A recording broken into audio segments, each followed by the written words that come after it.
آپ کا علی بخاری پروگرام میں کی ایک اچھی بات یہ ہے کہ انہوں نے اپنے پروگرام میں ایک سیگمنٹ آج کی اچھی بات رکھا ہے.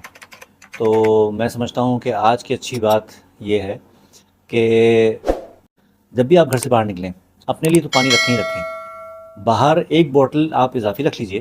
کوئی مزدور نظر آئے، کوئی پولیس والا نظر آئے، کوئی ٹریفک وارڈن نظر آئے، کوئی بچہ ایسے ہوتے ہیں جو راستے میں بیٹھے ہوتے ہیں، کام کر رہے ہوتے ہیں، کوئی مزدور ہو، اس کے لیے وہ پانی کی بوتل جو ہے، ٹھنڈے پانی کی بوتل آپ ان کو دیجئے تاکہ ان کی لیے بھی آسانی ہو اور اللہ تعالیٰ آپ کو اس کا اجر عطا کرے.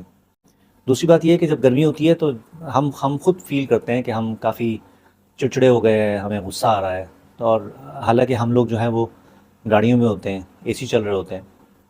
تو ان کا سوچئے کہ جو لوگ اے سی میں نہیں ہیں، سڑکوں پہ کام کر رہے ہیں، ٹریفک والا جو ہے وہ ٹریفک کنٹرول کر رہا ہے، اور پولیس والے جو ہیں وہ اپنے کھڑے ہوئے ڈیوٹی دے رہے ہیں مختلف جگہوں پہ. تو ان لوگوں میں ایک اس موسم میں ایک چڑچڑاپن، ایک غصہ، وہ سب کیفیت جو ہے زیادہ ہوتی ہے.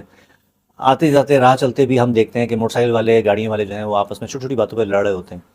تو اچھا یہ ہونا چاہیے کہ ہم اپنے اندر ٹالرنس پیدا کریں اور ان لوگوں کا خاص خیال رکھیں کہ جو اس گرمی، اس موسم کو مد نظر رکھتے ہوئے ہمارے ذہن میں یہ ہونا چاہیے کہ بھئی اس موسم کا اثر ہے، یہ اس کے اندر ایسی کوئی خرابی نہیں ہے، لیکن اس موسم کا اثر ہے جس کی وجہ سے یہ مزاجی طور پہ کچھ وقتی طور پہ چڑچا ہوا ہے. تو ہم اس کو کوئی پانی کی بوتل پلا دیں، اس کو کوئی اچھی بات کر لیں، اس کو مسکرا کے دیکھ لیں. یہ بھی صدقہ ہے، یہ مسکرا کے دیکھنا بھی جو ہے وہ ایک صدقہ ہے. تو ہمیں اس انداز میں چیزوں کو معتدل رکھنے کی کوشش کرنی چاہیے. بہت شکریہ.